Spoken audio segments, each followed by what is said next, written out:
former gang member and convicted felon, becomes famous overnight thanks to his hot-looking mugshot. Watch the whole video to hear the full story.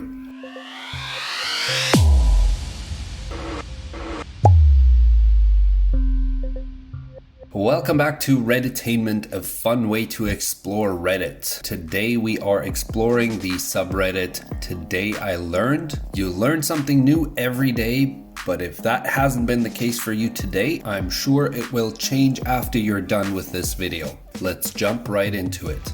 Our first post of today is bananas. Today I learned that some grocers in Korea package their bananas in bunches of different ripeness, allowing you to eat properly yellow ones over the course of several days. I mean, this is a really good idea. It makes sense because you're not going to eat all bananas on the same days when they all turn ripe, and they do tend to go bad fairly quickly, so this only makes sense. I wonder why nobody has implemented that in America or Canada. Not that I've seen anyways. First comment says, I usually buy mine just starting to turn yellow, then separate them at home on the counter by a foot or so to stop the ethylene gas from ripening them so fast. They usually last the whole week without going bad. I guess that's one method, but then you have bananas spread out all over your counter, which personally I wouldn't be a big fan of. In the picture it shows the different stages of ripeness of each banana being wrapped up in a separate plastic container, and a lot of comments seem to be referring to the fact that bananas already come in their own biodegradable packaging, so it's kind of stupid to have them wrapped up in plastic. Someone says, yeah, my Walmart has this too. It's called tearing a banana off a bunch in the store is not illegal. Just don't be an ass and bruise the ones you're not buying. Get a few of different ripenesses. And the best part is there is no plastic this way. I never thought about it that way, but I guess if you just take one banana from a bunch, I don't think anyone will care whether they have 3 or 4 or 5 bananas in a bunch. This is something I may try next time I go grocery shopping.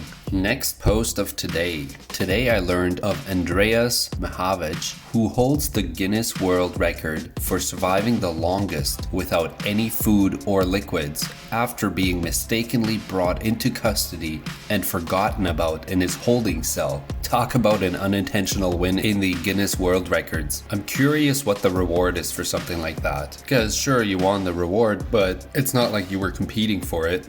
You basically almost died because of somebody else's neglect. The worst part is he wasn't even put into jail because of a crime he committed. He was basically just a passenger of a car crash. He was 18 at the time, and they essentially put him in a holding cell in the basement and forgot about him. He somehow survived by ingesting condensed water from the walls and ended up losing about 24 kilograms in weight. Another officer had found him by chance about 18 days later. He ended up getting a compensation in court, which was approximately 19,000 euros. I mean, this happened in the late 70s and was settled in the early 80s, but still 19,000 sounds like a very small settlement considering the compensation was to make up for the fact that you almost died because of somebody's decision or because of somebody's incompetence. Going through the comments, a lot of people are in agreement that 19,000 euros is not nearly enough to compensate him for what happened to him. Also, somebody else brings up the fact that he drank the water on the walls. And another commenter chimes in and says, feel like this is kind of conflicting with his having the record for no food or liquids, because you die much sooner than 18 days without any water. I wonder if that record was ever disputed because of this fact, because I mean,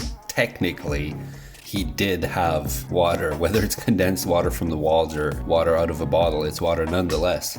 But let's move on to the last post of today. Today I learned about Jeremy Meeks. His mugshot was so hot, it got him a modeling contract while he was still in jail. He served 13 months in jail and walked in New York Fashion Week a year later. He also walked in Milan Fashion Week, helped to launch a fashion line, acted, and more, all within 5 years of his release. This is definitely one I have not yet heard about. Apparently it was all over the news when it happened, which was around 2014, I believe. And it all started when the Stockton Police Department posted this mugshot of him on their Facebook page. The photo eventually acquired more than 15,000 likes and 3,700 comments within a very short period of time. Mr. Meeks ended up becoming a meme, and a new hashtag took off, hashtag Felon Crush Friday. Apparently a lot of women were into his looks and commented on the post and his photo. And sure enough, if you actually go to the Stockton Police Department's Facebook page, find their post from June 18th, 2014. The photo is still up. Currently has over 24,000 comments, 11,000 shares. It's got over 96,000 likes.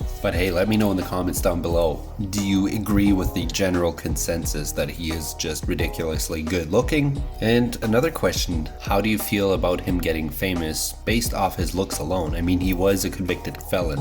First comment says, all you have to do is be really, really ridiculously good looking. Someone follows up, says, step 1, be attractive. Step 2, don't be unattractive. Jeremy is currently a multi-millionaire, having worked on movies, and I found a video on YouTube that was done by BuzzFeedVideo. I'll link it down in the description down below, but it sums up how he went from convicted felon to successful model / actor basically overnight. It's a very cool video where he actually explains what had happened to him.